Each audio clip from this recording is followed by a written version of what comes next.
Hey, it's John from Tinderbox Arts. We'll do a quick video today on mirrors. Now, this is a 2010 Triumph Bonneville, and it's now my second bike. It used to be my primary bike, my only bike, but now I have two. So I'm becoming less concerned with utility now and more concerned with style and looks, because this particular bike I don't really take anywhere except local back road twisties and Main Street and that kind of thing. For longer trips, I have a different bike. So originally this came with those Mickey Mouse ears, those round mirrors, and it was this same stalk, and it's mounted on the handlebar here. And I actually have another video where I mounted these Yamaha mirrors, and I gave the part numbers there, and I was able to reuse the existing stalks from the factory, mount these larger Yamaha mirrors, and they've worked really well. They've been on here probably 5 or 6 years, and I have no complaints about their function. However, the look is not great. So I'm hoping to get a little more style, but I want to try something before I actually commit to any great length to it. So I've been looking at these bar end mirrors, and some of them look really nice in the pictures, but I don't know how they're going to function, and I just want to make sure they're right for me before I take it too far. So what I've done is to purchase some cheap Chinese knockoff bar end mirrors. Now, before you even start to give me shit about this, I understand they're cheap, they may break, and you know, it may be money that's not well spent. But the reason I went for this is because I'm not sure if I like the idea yet, and these are about $15 on Amazon, on eBay. They're all the same thing. The next step up in quality is about $80 for a pair, and the next step up after that is $250 for the pair. So I don't really feel like blowing $80 or especially $250 on a concept without knowing whether I'm even going to like it. So what I've done is purchase these $15 mirrors. I'm going to try them, and you know, if I like it and it works out well, then I may spring for a better quality. Now, these particular mirrors, they're all pretty much the same. They have you know, a little device here, which I'll talk about in a second, to mount them to the handlebar, and it has just an arm here which is around 4 inches tall, and the mirror itself is a blue glass. It's really not very I don't know, it's kind of dark, kind of goofy, but whatever. Like I said, it's just a proof of concept right now. So that's what I purchased, and some people use these for years and they're very happy with them, so maybe I will be too, who knows. But we have to get to the main problem, which is mounting these things. So the handlebar end here, you can see, is a little different from some other brands, in that inside there's an insert, a threaded insert. And the way Triumph does this is they have this bar end weight, and that bar end weight has a little screw which screws into that threaded insert in there.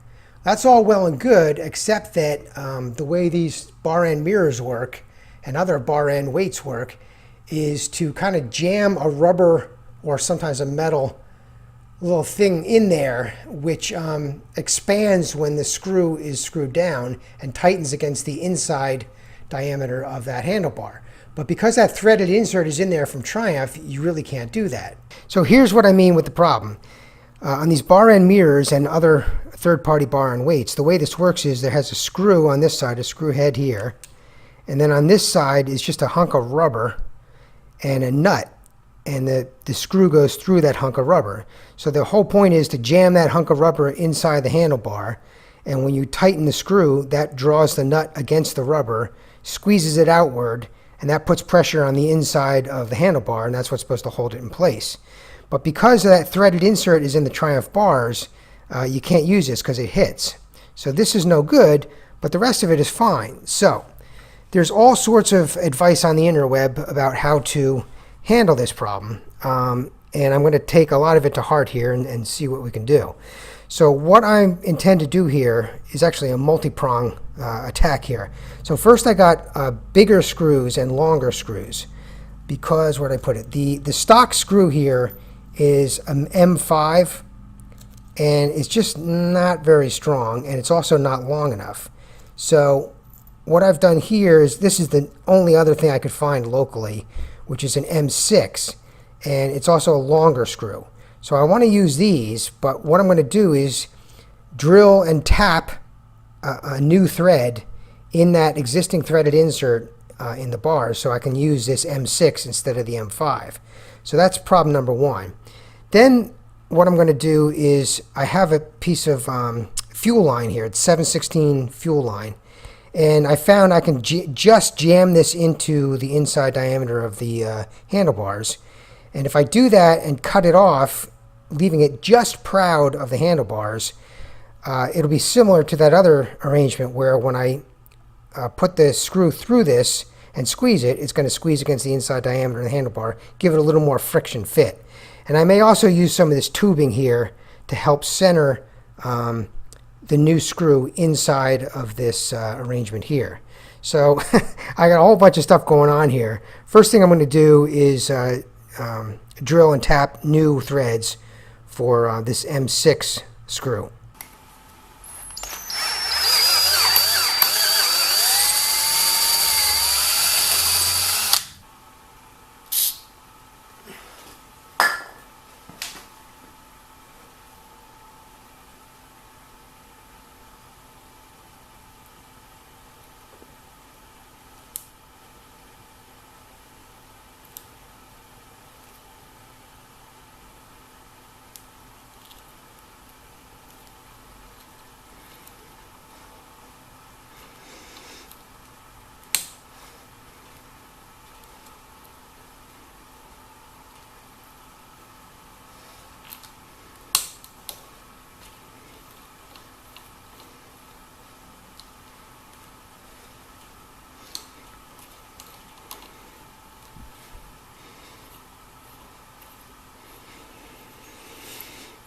All right, that's it for the drill and tap. I checked the screw to make sure it went in cleanly, and it does. So now I'm going to take a piece of 7/16 fuel line and just spit on it a little bit. That tastes good.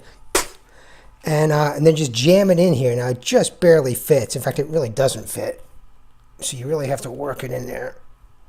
I did it once. There it goes. And I'm just going to work it in there until I feel it stop against that threaded insert. And then first I'm going to try a utility knife to see if I can. My plan is just to cut this off just a hair proud of the end here. I'm not sure a utility knife's going to work, but I'm going to try that. If that doesn't work, I'll try you.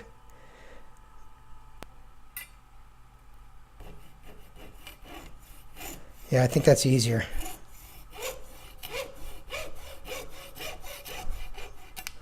All right, so I've just left that just a hair proud, and the idea is when I cinch it up, I should say, that'll swoosh in there and just give it some friction.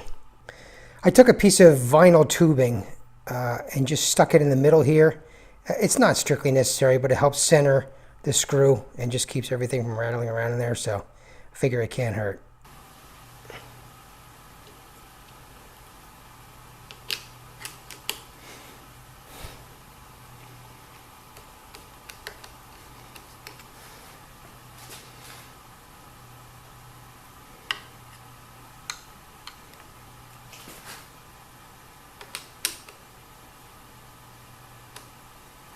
All right, that's all mounted up now. So the weak link in this is this Phillips head, which again, it would not be my choice. I may try to source, a hex head, an Allen wrench hex head, or a Torx even, something besides a Phillips, because this is going to strip out, and I would like to tighten it down a little bit more than I can, but I know the soft stainless steel is going to strip out. So I'll have to source something later, but for the moment anyway, it looks like it's doing the job. I mean, I'm trying to turn this, it doesn't turn.